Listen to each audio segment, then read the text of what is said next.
couple things before we get headlines and talk Dolphins. Saw this tweet. I thought it was interesting.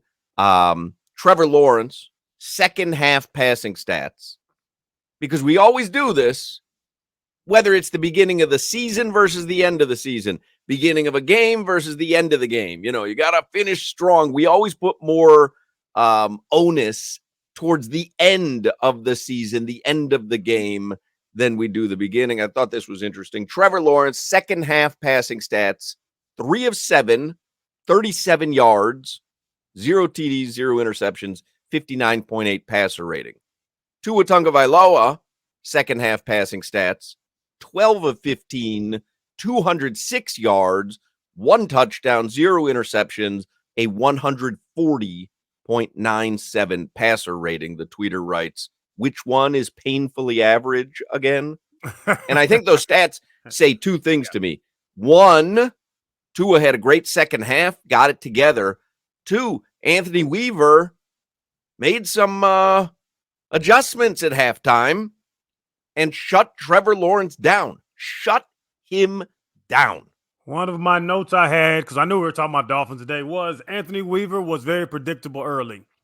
Too high shell. Like I was watching, I was like, yep, they're going to throw the crosser. Yeah, I was seeing it. And the second half he did. He started mixing things up. You saw, they talked about it on the broadcast. I got home in the second half where now they're running Jaylen Ramsey around. If a guy starts getting hot, go put Jaylen on him. And young man, what was it, the young guy, the receiver, Thomas? Yeah, Thomas Jr., yeah. The guy at LSU, like he was giving Ramsey hell a little bit, and they put him right on him. You're the guy. We just gave you all this money. Go shut the young man down. So Anthony Weaver took a while to figure it out, but that second half, Anthony Weaver, he changed the defense. That front four, Agba, Calais, Jalen Phillips, those guys are what changed the second half. If you really want to talk about it, what happened in that second half, they figured out that these fat dudes from the Jaguars got tired, and I'm going to just run around your big ass. That's what happened in the second half. Mr. 305. Dale. God bless. Dale. Always enjoy seeing Jimmy in his Victory Monday shirt. Thank you, Jimmy. You're welcome. And Ryan Fitzpatrick's beard makes me feel some type of way. Yeah. You know, we had Ryan Fitzpatrick in the last segment. It was all on video. So we were looking at Fitzpatrick, and the dude looks good. He's got the lid. The beard is perfectly coiffed. We will have that video up on our YouTube page. I always remind you can go to YouTube, search 560 WQAM, and then look for the Hochman and Crowder playlist. And you can subscribe to our playlist and share it with your friends. But the video of us with Ryan Fitzpatrick will be up later on in the evening tonight. So make sure you check that out. I wish I could grow the grown man beard. That is a grown man beard. I can't. I got a little patchy in the cheeks. I can get the chin. I can get the mustache. You get the Abe Lincoln going, no problem. Yeah, my Abe is great, but the cheek meat. I'm very patchy still. I'm 40 years old. By the way, speaking of Jaylen Ramsey, I think it was Emmanuel Acho who tweeted out, "Hey, you want?" Because Jaylen Ramsey, if you're not a student of the game, and I'm not, I'm like, where is he? You know what I mean? I'm like, oh, they gave him all this money. Where is he? I'm a very defensive lineman. What? No sacks? Guy was useless. I don't. Yeah. Manuel Acho sent out video. I think it was the Travis Etienne run. Down. It was like 4th and 1 where Jacksonville goes for it. And he goes, you want to know why Jaylen Ramsey is the highest paid cornerback in the league? Watch his effort on this play. And he's pointing at Ramsey. Did you see this, Solana? Yeah. So he's pointing. The play goes to the left, and Ramsey's there. Play goes all the way back to the right. Ramsey is with the play the entire way. And Emmanuel Acho's pointing out, he's like, hey, this guy, this was at the end of the game. Yeah, he's given you everything. And that was a huge stop, by the way. Could have changed the entire outcome. Huge stop. And Acho was like, this is why Jaylen Ramsey. You're at the end of a game. This dude's hustling, comes off his side, back to the other side. He is there the entire way. It was an impressive little breakdown. They ran the play to the left. He was one of the guys that stopped the initial play running to the left. Travis Etienne, I'm talking about this is 3 yards from the left sideline. Travis Etienne reverses field, and Jaylen gets it on the tackle 3 yards from the left sideline. And he ran all the way, and they knocked the hell out of that young man, him trying to get that 4th and 1. I think Calais was in on it. Jaylen caught him in his helmet. They knocked the hell out of Travis Etienne, but Jaylen played a hell of a game, Hawk. But it's funny. You're talking about bad about you. Most people watch the game that way. No interceptions. He's trash. He's chasing the top receivers in the world around the field for 4 quarters. You mean he's trash? But no, Jaylen's well-deserved. That play and a couple other plays, well-deserved payday. And they got to pay Jevon now because goodness gracious. Holy mackerel. If that dude didn't show his worth yesterday, then you just don't know what you're watching because that dude, that's your game ball. Again, I said it at 2, but Jevon Holland, if he doesn't punch that ball out, and this Mike McDaniel with the game balls. Oh, my God, man. I mean, we're doing it again. Listen, this is why they couldn't re-sign Christian Wilkins. The entire budget is eaten up by game balls. He did it again yesterday. The entire team gets a game ball. No, I'm sorry. Jevon Holland gets the game ball. You don't give it to everybody on the team. What are we doing here? I have an entire team game ball. But he does it every game. Like it's cutesy once in a while. You go, you know what? This was a team effort. I mean, it is so predictable with this guy. Every time he's giving out the game, oh, the whole team get one. Make up your mind. You know what I contribute that to? When the coach didn't think you were going to win and he gets too excited. Oh, yeah. Listen, everybody played great. No, they were terrible in the first half. The defense kept it in. Let's break it down. I'm no student of the game. I know if Jevon Holland doesn't punch that ball out, this is an absolutely different Monday show that we're doing. Period. End of story. That's a 14-point swing, momentum swing. Like you said earlier, they capitalized on it too. Drove down the field and scored, which is like, that's when you feel really good. But Jevon Holland gets the game ball. Every other player on that team should give their game ball to Jevon Holland. Jevon Holland should have 53 game balls on his mantle tonight. And they brought in 2 other safeties, Poyer and May. We saw, and I'm not that play. You saw Jevon coming up and supporting some runs like a little bitty outside linebacker. Like Javon's the best safety on this team, and it was proven yesterday. All that being said, that decision by the Jaguars to go for it on 4th and 1 there was one of the dumbest decisions I've ever seen, because with the way that the Dolphins really had him in moving the ball very well to give them that field position, when really, as Crowder just said, the only part of the defense outside of Jevon Holland that was performing at high level was the front 4. So to run it there, I don't know, man. That was questionable as hell. That was a dumb decision. Yep. And they didn't even spread them out to try to run. Everybody in that whole stadium knew they were running the ball. I mean, Travis Etienne did everything he could possibly do to get that yard. Yeah. Dolphins were not letting them have it. They need Tanner? They need old Tanner to run that little 4th and 1. That boy's turned into Lusaka Polite. The Lusaka Polite reference. I love that. And listen, I don't want to give the Bills a heads up. That little Tanner Connor, his name Tanner. What's his damn name? Yeah, Tanner Connor. I hate Tanner Connor. I don't like that. I don't like that name. It's too similar. That little run that he did for all those first downs, Tua's gonna pull that thing sooner or later. That's the same play that Patrick Mahomes runs. Tua pulls that defensive end smashes down. You're talking about Alec Ingold? Ingold. That's what. Who the hell is Tanner Connor? I'm trying to play catch up here, but I think you're talking about Alec Ingold. Ingold. Sorry. Yeah, the little fool. That's why I say Lusaka Polite. Yeah. Ingold.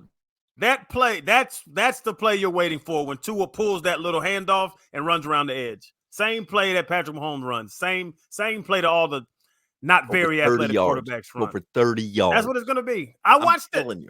The DN, the last first down Ingold got, the DN was standing there looking at Tua, and that's why Ingold had the little hole. They're going to pull that thing sooner or later, and Tua's going to get a big first down. There were no player props this morning for the Thursday night Dolphins game yet. I got to check the Hard Rock app right now because I'm putting in my Tua rushing over again. Oh, they don't even have the game up right now. What is there any sort of prop bet on who Mike McDaniel will give a game ball to? Or like an over-under? Players awarded game balls after the game. Over-under for total game balls awarded by the end of the year is 53 times 17. The guy, I mean, there's very few things, I think, in life that would make Stephen Ross go, I'm not understanding this expense line. He has to, like, circle the game balls expense. Go, what are we doing here? And why? Why did I buy 17 wedding cakes last year? You remember?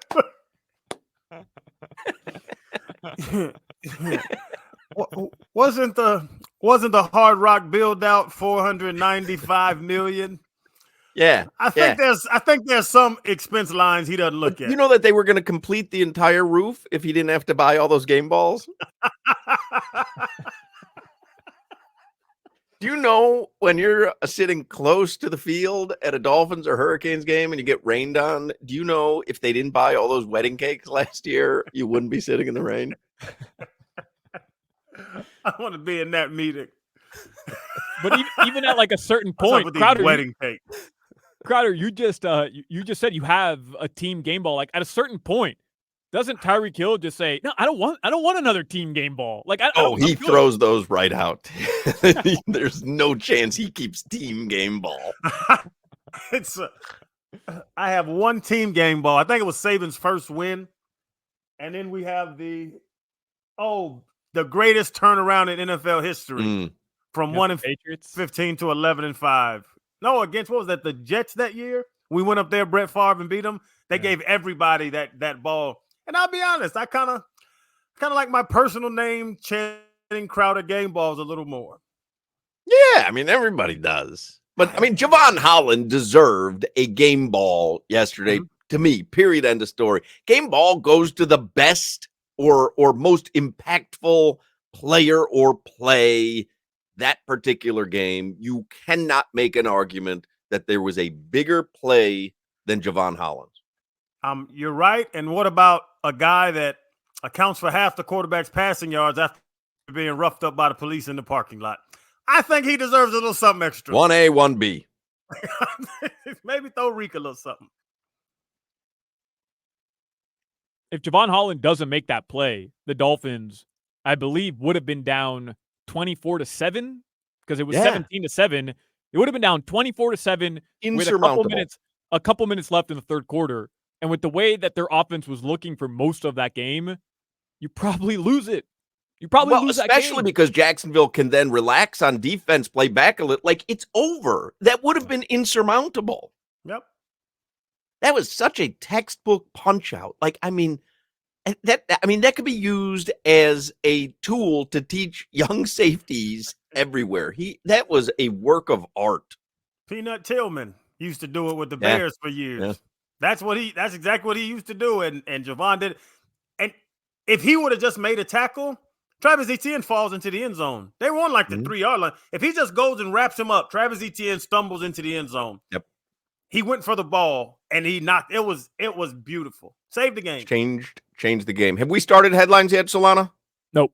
All right, let's do headlines here. It's brought to you by Doral Kia. At Doral Kia, choose from over 500 new Kia models in inventory, like the Sportage, Sorento, and Telluride. Remember, when it comes to Kia, the great deals are at Doral Kia. Here are your 3 o'clock headlines with Alejandro Solana. So it was a 14-point deficit that the Dolphins overcame. They were down 14-0, and they ended up winning the game. It was a Jason Sanders walk-off. You could also say Jason Sanders deserves a game ball. So I know he missed, I think it was a 42-yarder, but he ended up hitting the 2 most important field goals of the game, to tie it and then to win it with the walk-off 52-yard field goal. His game ball was in the concession stand, that first field goal. That's what Mike McDaniel should tell him. Also, Jason, your game ball, you remember that first kick? Yeah. We'll see if you can go find that one, because that's the one you get to keep. It's in a bucket of nachos.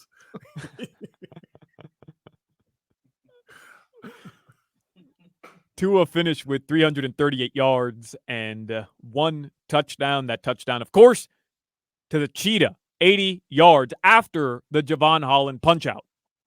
Yeah, buddy. Mm-hmm. Tyreek finished with 7 catches, 130 yards, and that 80-yard touchdown after being detained before the game. He was given a careless driving violation and a seatbelt violation. That is what came from him being detained outside of Hard Rock Stadium before the game. Yeah, I didn't know that he wasn't wearing his seatbelt, so I've completely changed my mind on the entire incident. Safety first. Should have had it on. They couldn't have got him out the car. Nope. I'm not taking it off. I mean, can you imagine it? Like, I mean, they're there to create traffic impediments for the public in order for the players to be there so the public can watch them. And it wasn't, again, I don't just believe anything that I hear from either side. I try to figure it out. Dude was not driving down the turnpike waving a gun out of his car. And like he whatever. It's the Scotty Scheffler thing all over again. Some cop pointed at him and said, slow down. And Tyreek, much like Scotty Scheffler, thought to himself, not me. I'm the guy he's here to make sure the traffic goes smoothly. Yeah. Stupid. And then I was just on 27. He was on 27. He was on University right there, right by the facility side. I drove that same path an hour before that, an hour and a half before that. How careless can you drive when there's cones and traffic everywhere? And cops everywhere. Like, did he go? Because they have a little fire lane there. Did he move? Did he go into the fire lane? Because I went into the fire lane to take a right because the traffic was too long. Maybe I wasn't in a black Lamborghini and they didn't pay attention to me. It's just I drove that exact same path to go up there by entrance 6 to ride around to Orange 21. Like it's ridiculous. You're right. It was Scotty Scheffler. It's exactly what happened.